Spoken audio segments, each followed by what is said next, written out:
Hello, fearless changemakers. When's the last time you stepped forward with courage, with excitement and passion for making your world and the world around you a better place? In this podcast, we touch on all those things, stepping forward into advocacy, releasing the shackles from their throats, and speaking openly, courageously, getting into the heart of the issues that matter for them to drive positive change and move forward for a better life, not only for them, but for you, for me, and for the generations that follow. Welcome, fearless changemakers. We've got Morgan Melnyk and Lyle Peterman here. And you guys, it's a heavy topic that we're talking about, yet it's a crucial one, and there's so much hope. So we get to bring light to the topic, and that is through your ally position with Not in My City, which is an organization that is focused on bringing awareness to human trafficking and basically trying to disrupt what is truly the modern day of slavery. And bring education to people so that we can start being voices and advocates for the victims and creating awareness to be able to try and put an end to it. So welcome. And whoever wants to start first, by all means, jump in. Tell us a little bit about yourselves and how you got involved with Not in My City. Your voice matters more than ever. Fearless Changemaker Academy empowers individuals and business owners to shape a better future through bold, meaningful advocacy. Discover how to confidently stand for what's right, inspiring change for generations to come. Visit szabon.com to learn more. Go ahead, Morgan. You can start with a good pitch. Deal. So Lyle and I, obviously, we've been involved in Not in My City for a few years now, coming on 7 years, which is really exciting. Lyle and I, we used to throw a charity, well, not a charity, Christmas concert, but we used to throw a Christmas party. This would have been 7-8 years ago with our friends. And, we love the holiday season because it's that time that you get to spend time with everybody and get a bunch of people together. And one year, 7 years ago, we decided, well, maybe let's change this. We do lots of events. We really appreciate our time that we get to spend with our, family and friends, but we wanted to give back and, support the community during the holiday season, specifically a time that we really just enjoy. We love the energy. We love the music of the time of the year. And we decided to do a charity Christmas concert, which turned into an So Silent Night, which we're really excited about. And obviously we're heading into our 6th year with that event coming up this December. But then, we decided we wanted to do a charity event. And obviously for us, we love music. It's really near and dear to our hearts. We know a lot of talented musicians in the city, so we really wanted to provide them with another platform to be able to perform and get people together and, selfishly just enjoy it ourselves. And that charity component, we were exploring who do we want to partner and how do we want to, fundraise for and provide some value back at the end of the day. And, Not in My City, through my work at M&P, had kind of come across my desk, and it was a newer charity at the time. They've only been around for 7 or 8 years today, still pretty new. Mm-hmm. And I think they've done a lot of great work in that time frame. But back, 7, 8 years ago, they were just getting started, and they were looking for people to help advocate and partner and ally to help, raise awareness around human trafficking, and that it does happen in Canada, it does happen in Alberta, it happens in Calgary, and it happens in all across the country. And it's just crazy, as you mentioned in your intro, the modern form of slavery is really what it is. And once we were talking about it, we just really wanted to put our voice behind it and really build that awareness and have that platform, not only, again, for the artists is what we always talk about, but really for the charity and for the people that don't have a voice. Mm-hmm. And I felt like it was our duty to, support them. They were new, not just the organization, but I mean the victims, right? Like supporting people that just don't have a voice and they've had it taken away. And I just thought that it was a really powerful way for us to connect that through what has now turned into an annual event, which is fantastic for 6 years. And then we also have a summer event as well. Yeah, I was going to throw in your summer event too. Rooftop, which, if you live in the city, you can never say no to a rooftop event. So played. And not only was it a rooftop, we picked one of the most iconic spots in the city. It's Marriott Hotel. Their rooftop, 118 Empire's rooftop, is called One Up during the summertime. And it overlooks Stephen Ave. It has all the downtown skyline behind it. And you can't really get much better than that in a summer day here. No, not at all. Yeah. We plan all of our events with Mallory Welachenko, one of our fellow co-chairs and co-founders for Not So Silent Events. And again, over the past, 7 years, really we've been excited about telling Not in My City's story, and we've done so much work closely with them that it's grown from just, us building brand awareness or raising money, right, for them to do the job that they do. And they do a really great job, an effective job in raising the profile, right, around human trafficking in Alberta, but across the country. Mm-hmm. And yeah, it's just a really close partnership now. And they're just so appreciative, and we're appreciative. We're also appreciative of the work that they do. And we were told back in our first year in 2018 around, we were just the wind in their sails, right? They were getting going, and it was just an organic outreach. I remember reaching out to them going, hey, can you provide us, some brand standards? We'd like to throw you guys a charity event. And they went, oh, like, what do you guys need from us? And I was like, no, we got it, right? Like, just we're here to help you guys. We're here to, put on an event and really tell your guys' story and do it authentically. And it's, positive as possible, but wanting to have some fun. It's a heavy topic, as you mentioned. So we try and strike that balance of hope and positivity. And, now I can say 7 years in that they've done such a good job. Like, they've opened in Alberta the Office to Combat Human Trafficking in Alberta, which is the first of its kind across the country. So we had nothing to do with that, but I think our work, and they've always said that, the support from community organizations like us, providing that support, whether it be monetarily or just through awareness and advocacy like we're doing today, has helped provide the government with that insight that they needed to take action, which they have done now, which is really exciting. But 5 years ago, that didn't exist. So it was even a bit more heavy. Yeah, absolutely. And when it comes to human trafficking, I guess, actually, let's rewind first. When you got introduced to Not in My City through your work with MNP, but did you go through a vetting process to be like, is this something that really aligns with what we're wanting to put the funds that we're raising towards? How did that work for you? Yeah, well, initially we were kind of open to any charity. We knew we wanted to have a charitable component, give a voice to charity and local artists during the holiday season was kind of the main mantra of the event. But we met in Not in My City and got to learn the issue, which was heartbreaking and eye-opening, and we've never left them since. And it's something I don't think we ever planned to. As long as they'll have us around, we'll stick with them as our beneficiary of the events. But it was just nice to kind of, our two events started very similar or same timeline as the entire charity kind of got up and rolling. So it's been really fun to watch the actual progress they're making and the big news stories that come from this. And a lot of their funding gets tied directly to police forces and different ways of combating it, but we get to help them keep the lights on every year, and no strings attached funding that helps them do what they need to do to keep this thing alive. So that's been fun to watch. And originally we thought maybe every year we'll switch it up, but I think we're in this for the long haul for now. We really believe in the cause.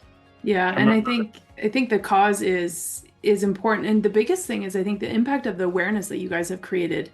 That's massive, because truly, until being connected to Not in My City allies, I would not have actually really recognized that. I know of it, but I wouldn't have recognized it. It's not an easy thing. Oh, sorry, Morgan. I was just going to say, it's not an easy thing to talk about. So that's one thing we've really, through the events, been able to sneak in the stats. You have a very captive room.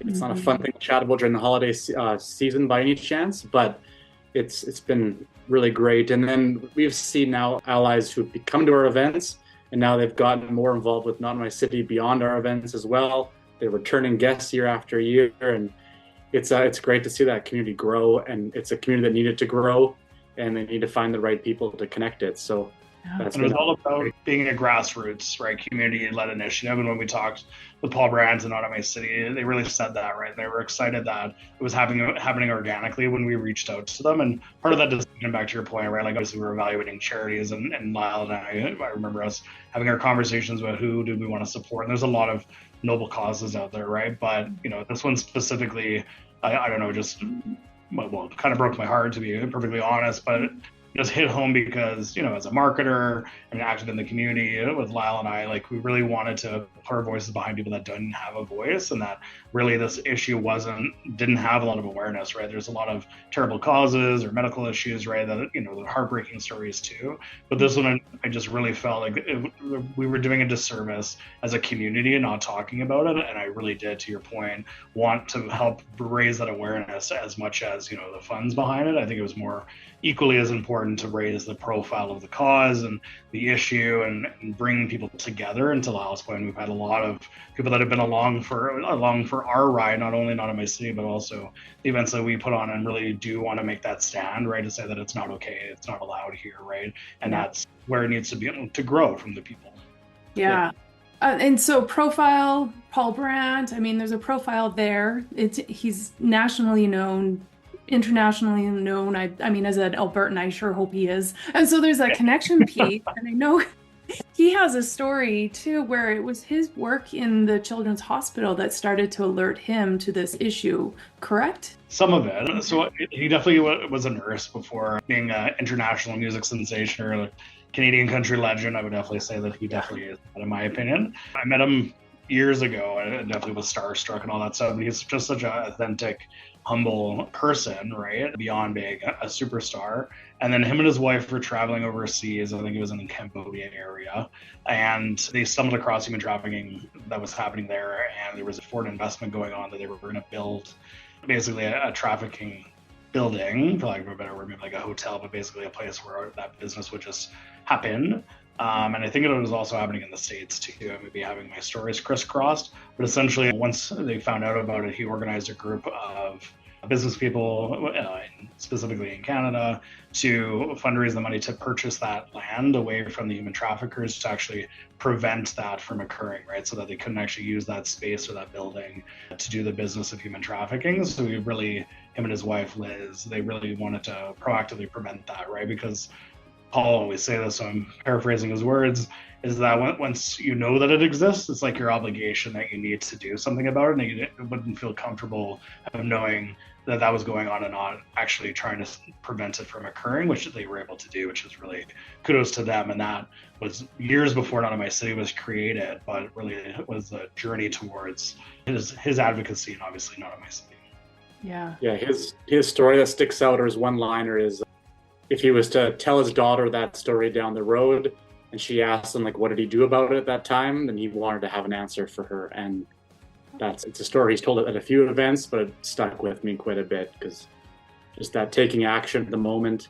And I believe they turned that building into a school and hospital instead of what it was supposed to be, a destination for sex trafficking. So straight into what is actually needed in that community, rather than just this nefarious. I mean, for us, we're spoiled, for, I would say, for the most part, my listeners, we're blissfully unaware. Like, we're blind to this. We might see inklings of things happening. We might have, news snippets on the media and everything, but we don't experience it firsthand. And so through your experiences and your connections with the different victims and other people within the organizations, what firsthand stories have you heard that are enough to just open your eyes and lift that veil a little bit more for the rest of the people who might think, yeah, it's a thing, but it's definitely not around here? The story that comes to mind, and Lyle, obviously jump in if I'm missing any of the details.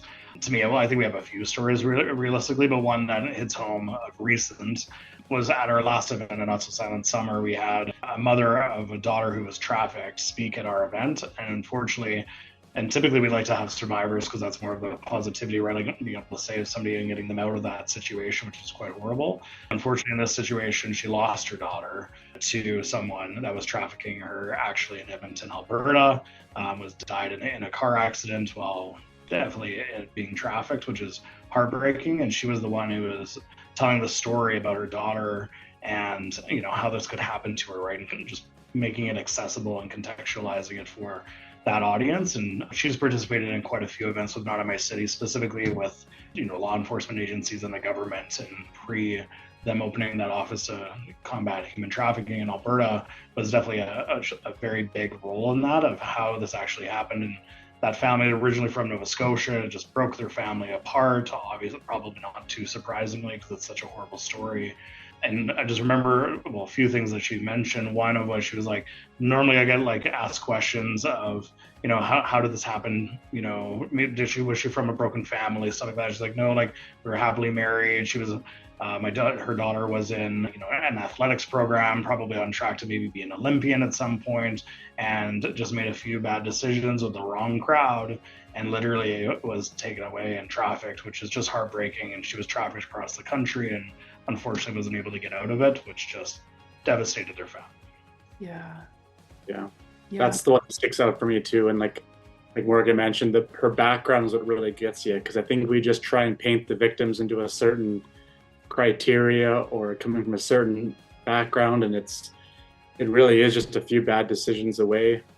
The crime in Canada looks a little bit different than what you see in the movies sometimes. It's not necessarily kids being stolen, but they're being lured into dependency and promises of money or drugs or better lifestyles. Like, there's a lot of ways that these guys are being predators, I guess, towards the victims.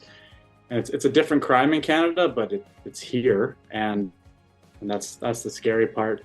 The other one, I'd say, we had a survivor, and she talked about all the places she was essentially sold, and how much she was moved around. And that's kind of how the crime or the criminals here act, is they move the kid or the victims around at a rapid pace so that law enforcement can never really catch up.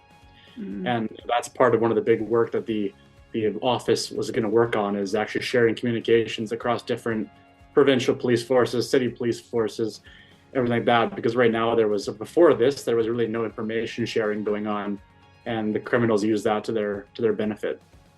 Yeah. Sorry, I'm just trying to process all of it. Is it mostly girls, or are there boys involved as well? Both are involved, but it is over 90% female. I think it's about 94% in Canada are female, which is heartbreaking. And just to elaborate a bit more on Lyle's point, I think exactly, it's different than it's not Taken, the movie with Liam Neeson, right? Somebody getting picked up off the street and put into a van. Like, that's not what's happening in Canada. It's more around that online luring. We all spend so much time online, like it's happening over social media, and they are definitely profiling women. And then in addition to that, Indigenous women, which, the survivor that I was speaking about, she's been at one or two of our events, and we've seen her at another Not in My City event as well.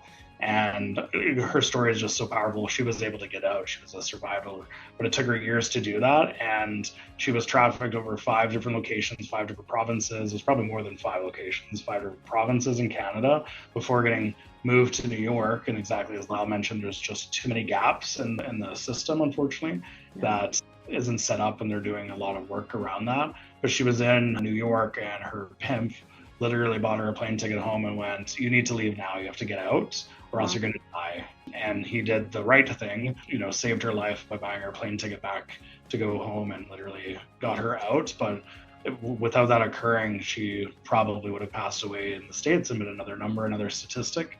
And she, well, not unfortunately, she just was lucky enough to get out of that. Yeah. And she's living quite a fulfilling life now. It's a good story in the end, for sure. Yeah, and that's the thing, is creating these bridges of hope for these people. And I mean, this is the power of podcast and internet. Someone could be listening to this right now. So what could a victim do as an effort to try and get out, or try and find a way? So that's the tougher one, is that really what they're supposed to do, and what I would champion them to do, is reach out to local agencies. So there's a bunch I know more of the ones in Alberta, but there's lots across the country. But there was one specifically called Alert here in Calgary and in Alberta, and I would reach out to them as an agency, because they can help break that disconnect of trauma and that reliance on that system that they've been a part of. The issue is that it typically, something like this, the power of the internet, I love that. And the power of community is that they need to hear this message a few times to actually get up the courage to actually reach out and make that initial phone call. But I definitely would say that that's the active avenue for sure. That's a psychological attack on the person. Many of these victims feel like their abuser is actually their lover or their friend or their support network. And, you can't really force them out of it until there's a moment of clarity, or whatever you might want to call it. But it's that type of psychological side of it is I don't understand it myself, to be honest, but that's what makes this crime very, very hard to fight.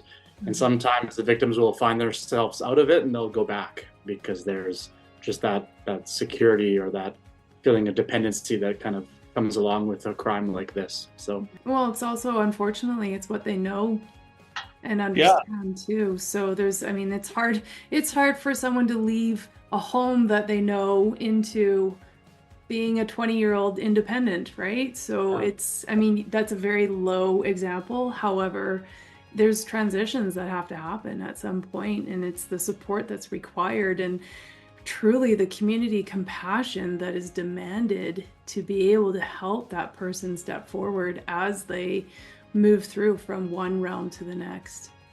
So a big part of Not My City there is you see Morgan's wearing the yellow rose right now. It was to create a symbol and awareness that someone could spot that rose and know that person may not be trained, but at least would be aware of the issue or know what to do next. So they've created a symbol that's not really out there and obvious to what it is. It's in all the airports now, or most of the airports across Canada, the major ones for sure, where this rose is in the bathrooms with a number to call that a victim could call and get help in a non-police way. That's a little more discreet and a little more not going to be caught as quick by their traffickers. So it's those type of things that Not My City is doing the true work on, creating a symbol for it beyond just, are you being trafficked, call here, but more of a member of a show of support, I guess. And the same goes to hotels. If you think about where this crime takes place, it's in airports, it's in hotels, it's very much a travel type crime. Yeah. So to kind of get a presence in those two things is a big way of fighting it.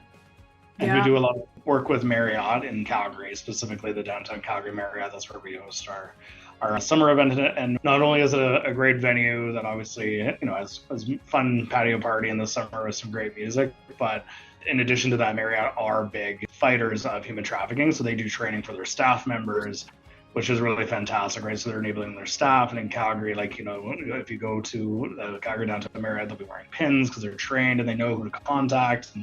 And it's about getting that person to talk to someone. So someone who's trafficked, right? Kind of going back to your question about what can they do? Like, obviously they should reach out. There's agency support and they're trained to actually help those people get out of those situations. And typically it's multiple conversations, but same thing is whether it's in an airport or in a hotel, if you can start having that conversation with the right person, not just dialing 911 because they're not trained for that either, right? You have to get routed to someone who has a bit more experience, but you can kind of get there a bit faster. And same to your point, I love the comment about it's demanded of the community. I totally agree. And I think it's our role that if we're seeing people, marginalized people getting stuck in traps or being missed by the system, for us to raise the voice, right, and the profile and to help make change.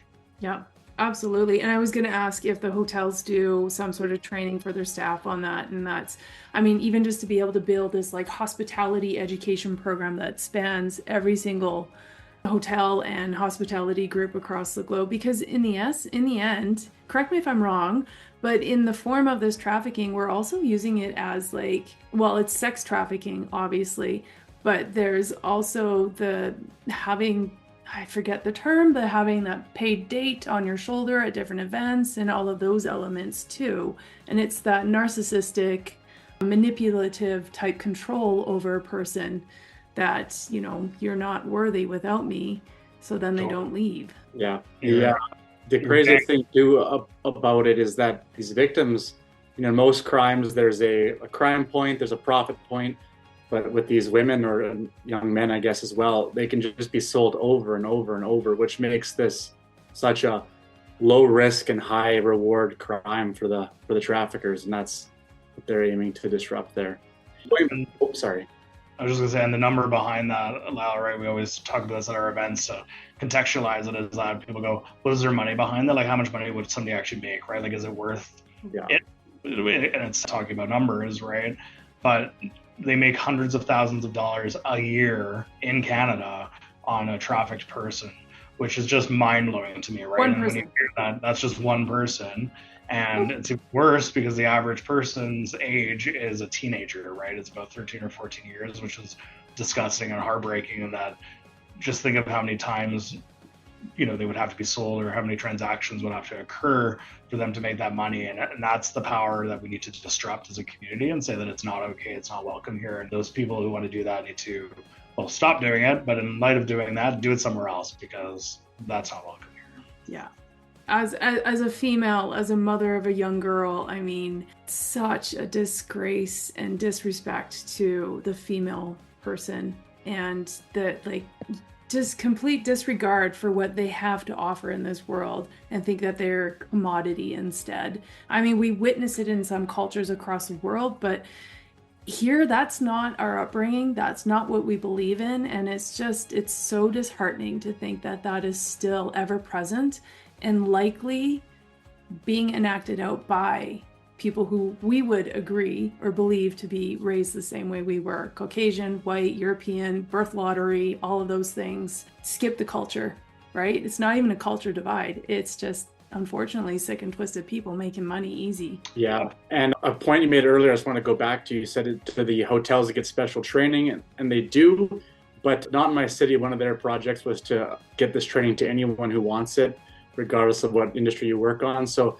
if you visit notmycity.ca, you can actually take about a 40 minute course. And the amount of information in that 30 minutes is a lot, but it kind of trains you as well to continue the conversation, to act if you ever needed to, and what the next steps are, what the agencies are out there. So, I mean, that's the power of the internet. The negative side of the internet is, like, since 2014, this over 600% increase on online offenses. And it's because the access now is just so much easier to the younger generations, and it's much easier to not be lurking in a dark corner, but to come across being very approachable online and all good things. So as much as we can fight this online, it's also been a pretty big challenge to the crime as well, ever changing. Yeah, I would agree. And the technology is ever changing too. And it seems like the criminals are always one step ahead. In essence, they're building the technology to their advantage. I mean, we grew up with no computers to having computers. We understand that. I mean, we pay hackers to see if they can hack into a system to make sure it's strong enough. So we know that that type of thought process is happening in the whole grand scheme of things as well. They're trying to create something that they can abuse because they know that no one else knows about it. Yeah, absolutely. Well, and just that, right? Social media is so well-intentioned, right? It just doesn't have all the fail-safes, and even just family members getting used to parenting, right? We don't have kids, but we know lots of families that do have kids, and our family or our friends, and you have to spend the time educating your kids around the internet and communication and people and all of that. And social media is just an extra, very accessible layer now, and that's back to Lyle's point, where, like, it's not about somebody getting picked off the side of the street or at a school, like, that's not happening, but they're getting lured online, right, with money and gifts and all of the, whatever they find of value. And that's the sad thing. And it's tough to teach people that are young, or we talk about the average age being a young teenager, to have the wherewithal to be able to combat that, right? But that's the challenge ahead for everyone. Yeah, and even having a teenager being comfortable expressing that maybe they don't feel good about this relationship they have, but Emily's not talking openly about it, they don't know that it's a safe thing to bring up. Totally. Yeah, that's and that's scary. I mean, mine is not teen yet, but we have lots of open conversations, even to the degree of, like, if we're in a public space and you are going to the bathroom, I'm either with you or I'm standing outside that door waiting for you. And if you take extra long, I'm going in there for you. And, like, these are the ground rules that we follow just to be sure that you're safe. I think I've gone a little too far. She's terrified of going to the bathroom by herself now, but at least we have that conversation, because she now can say, I didn't feel comfortable around that person. That's why I held on extra close or something. And kids have an amazing sense for people.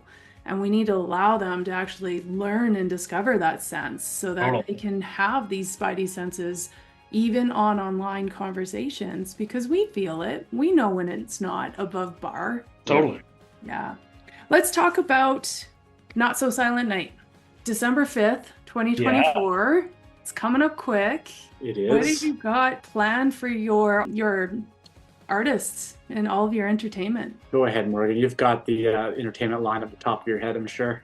I sure do. So as we mentioned kind of at the top of our discussion here, obviously music, I just find it's the perfect way to connect community, right? And I personally love music. We personally love music. And, I think we have the best talent in the world here in Calgary or in Alberta. And we love to profile that. So it's all around live local musicians, which is great. And we have a killer lineup this year. featuring Ashley Ghostkeeper, Brandon Lorenzo, Devin Cooper, Fleischer, Megan Dawson, Foxworthy, and the Frontiers. And then we do also have a special guest, Paul Brandt, who's going to be there as well. He's actually going to be speaking with Alert, that agency that I mentioned earlier that helps people that are being trafficked get out of those circumstances. So they're actually going to have a little discussion. Paul's going to sing some songs, which is going to be really exciting, and collaborate maybe with some of our local live musicians. But we're really excited about it. And well, we're always really excited about the event. I'm really excited about the lineup. I'm also excited about the event, but we always rotate our artists as well. So we like to bring in new ones. We have a pretty exciting list of alumni that have been involved in the event. And, this event really would be nothing without them, in my opinion. I think it would be a really hard conversation to have without some light music accompaniment. And as, we mentioned it a few times, I think it's just, as part of community, you can help tackle some pretty tough issues, and we all play our role, and our artists that we're lucky to have participate in this event are just fantastic. Yeah, and you're right, Calgary has an amazing list of great artists and the surrounding area as well, so it's wonderful to be able to bring those in. And music heals and music connects people. So what a better way to be able to deliver some not so fortunate information, but help everybody process and heal together with some music and entertainment, and then all just a really good cause, gathering for a good cause, celebrating the upcoming holiday season. It's fabulous. So if you're a listener to this, you go, well, it might be a heavy event. It is, but there's a lot of joy in the room, and it's bringing the right people together. It's turned into almost a bit of a Christmas gala. Like, there's every type of dress code, but everyone starting to really take on the ballroom gown type approach. So it's fun to see how that's kind of naturally taken place. We do a large silent auction, typically between 70 to 100 items. So maybe if the tickets are sold up by the time this comes out, you want to get involved, we're always looking for local businesses to help promote this and promote their business in return. That's a big part of the fundraising. 100% of everything in the silent auction goes straight to the charity, no administration costs or anything like that. The evening is at the Petroleum Club, so it's already magical during the holiday season, but every artist does at least one Christmas song, so it really kind of kicks off the season that way. We do it always the first Thursday of December, so it's kind of ahead of the heavy holiday parties, but it kind of, for us, it's the kickoff to the season, which is nice. And it's turned into a really nice evening. The food is amazing. Food's included in your ticket price as well, so you get a dinner, an appetizer, and a light dessert at the end. And it's like dinner and a show, essentially. And going back to what Morgan said about our alumni list, if you look at our alumni list now, it's pretty much the best that Calgary has to offer in the last 6 years. It's pretty cool. Yeah, you got Drew Gregory. I think I saw Matt Blaze on there. A bunch of great skilled artists that are just so entertaining on their own, but put them all in one room, I can only imagine what it's like. Yeah, we always, when we were coming up with the thought of the event, Lyle and I, we both really enjoyed as kids, like that Christmas concert, right? At the school, you have variety show, multiple acts, and we're like, we got to do this. We got to get a bunch of artists all in the same room, because it is so fun. And exactly back to your point, obviously it's a heavy topic, and it is. And what we want to do is bring the community together to make change, right? So obviously, Not in My City is doing a great job of that and building that community and collaborating across, but it's a really, really fun event. It's definitely one of my highlights of the year for sure, about any event that I would go to. And I think it's just, I can say that our guests that have been along for the ride, many of them have been to all 6 or 8 events that we've had, including our summer ones as well. And it's just been a testament to, I think, just the effort that we were able to put in with our planning group, to be able to pull it off. Yeah, definitely. And being able to just actually infuse hope. Okay, it starts heavy, but there's infused hope in there, because you guys, absolutely, in partnership with Not So Silent Events and Not in My City, you're actually making changes. You are making quantitative changes, creating those relationships through the RCMP, creating those hubs, that first one here in Canada, and being able to actually have people start talking about it openly, rather than probably, I'd take a safe guess, 10 years ago, we would be discussing this under hushed tones and not really recording anything and not knowing how to speak about it. So this is a massive step forward in the name of advocacy, in the name of representing something that is headed in the right direction. and putting event funds and proceeds into something that is showing real results. So thank you. Yeah, thank you as well. I feel very honored to be able to champion the message, right? To be perfectly honest, and I think we're just doing our part, and there's more opportunities still to come, but that's why this event's not going anywhere, and it's a very fun way to provide hope and encourage change and build community and bring everybody together, and it's really a humbling and fun experience. Yeah, absolutely. Now I have a question. Are there more allies across Canada? Yes. I would say, long story short, yes, there are more allies across Canada. I think Alberta really is setting the standard on their approach to human trafficking and fighting human trafficking and sex exploitation. And what I mean by that is obviously there's agencies across Canada. So as part of those agencies and that network of support, they're bringing them, I was talking to this, so they're starting to unite them so that there is more consistency across the provinces and filling some of those gaps. And as you mentioned too, Lisa, law enforcement, right? Agencies as well. And one unified database they're working on as well, which is something that will really help prevent people getting lost by being shipped or moved around or sold across the country. And as a result of that, I think that there are a lot of advocates that maybe they didn't even know that there were other advocates or allies out there. And that's why I can't even speak to how many allies are out there. I hope there's lots, but whenever you have any agency support in those cities, obviously there's allies connected to that. Yeah. And same with law enforcement. And none of them want this to happen either. And they just needed some help bringing it all together. And back to Alberta having the first Office of Combat Human Trafficking is a great step in the right direction. I think Saskatchewan's looking into doing and emulating the same thing, which would be amazing. And I think they're going to continue to work with some of the other provinces. It just takes time for them to build those relationships and explain the value here. But I have to give them a lot of credit. Like I'm so impressed with Not in My City's ability to get this done in like less than 10 years to be able to partner with the Alberta government and really affect some significant change is pretty inspiring to myself, but also I just think in general to the cause. Absolutely. It's a testament to the cause, truly. It's understood and felt to be of great importance. So thank you very much, you guys. We'll get the links and everything into the show description. So if anyone wants to figure out how they can become the main, major, amazing sponsor at the next event, they can go and click on there and connect with you. Yeah, thank you. Do you have anything else you would like to add before we part ways? Well, gosh, I feel like we covered a lot here. I just wanted to say, like what Morgan was mentioning about the Alberta government partnering too, I think it's important. We're often so quick to complain about our governments and every level, everywhere you are in the world. But I think we have to celebrate a bit just how serious the Alberta government took this situation and did something about it and put the funds back to action, making a difference. And, the organizations like Not in My City got that ball rolling for sure, but they didn't have the funding it took to really step up in this level. And I'm very proud to be part of the province that is leading the way across the country. So I think it's something we should stop sometimes and just kind of celebrate that we are doing the right things and other provinces are looking to Alberta as a leader in this. Yeah. And I don't think that would happen without, the work of Not in My City. So it's pretty impressive. Absolutely. And all it takes is starting a conversation with somebody and asking who the right person to get in front of is. So absolutely.